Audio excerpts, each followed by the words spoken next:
ನಿಮ್ಮ ವಾಹಿನಿ.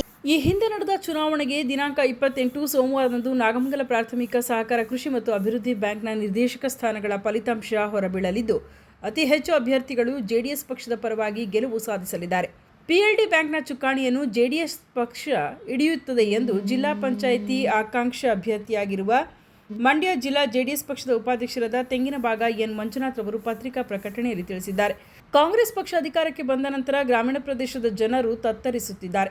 ಭಾಗ್ಯಗಳ ನಡುವೆ ಜನರ ಬದುಕು ಅತಂತ್ರವಾಗಿದೆ. ಈ ಎಲ್ಲ ಅಂಶಗಳನ್ನು ಗಮನದಲ್ಲಿಟ್ಟುಕೊಂಡು ಮುಂದೆ ಬರುವ ಜಿಲ್ಲಾ ಪಂಚಾಯಿತಿ ಮತ್ತು ತಾಲೂಕು ಪಂಚಾಯಿತಿ ಚುನಾವಣೆಯಲ್ಲಿ ಕಾಂಗ್ರೆಸ್ ಪಕ್ಷಕ್ಕೆ ತಕ್ಕ ಉತ್ತರ ಹೇಳಬೇಕಾಗಿದೆ. ಜೆಡಿಎಸ್ ಪಕ್ಷವು ಜಿಲ್ಲಾ ಪಂಚಾಯಿತಿ ಮತ್ತು ತಾಲೂಕು ಪಂಚಾಯಿತಿ ಚುನಾವಣೆಯಲ್ಲಿ ನಾಗಮಂಗಲ ತಾಲೂಕಿನ ವ್ಯಾಪ್ತಿಯಲ್ಲಿ ಹೆಚ್ಚಿನ ಅಭ್ಯರ್ಥಿಗಳನ್ನು ಗೆಲ್ಲಿಸಿಕೊಂಡು ಬರುತ್ತದೆ ಎಂದು ತಿಳಿಸಿದರು.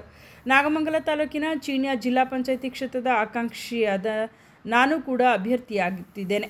ಚುನಾವಣೆಯಲ್ಲಿ ಸ್ಪರ್ಧಿಸುವ ಆಕಾಂಕ್ಷೆಯನ್ನು ಹೊಂದಿದ್ದು, ನನಗೆ ನಮ್ಮ ನಾಯಕರು ಮತ್ತು ಗ್ರಾಮೀಣ ಪ್ರದೇಶದ ಜನತೆಯು ಆಶೀರ್ವಾದ ಮಾಡಬೇಕೆಂದು ತೆಂಗಿನಭಾಗ ಗ್ರಾಮದ ಎನ್ ಮಂಜುನಾಥ್ ಅವರು ಕೇಳಿಕೊಂಡಿದ್ದಾರೆ.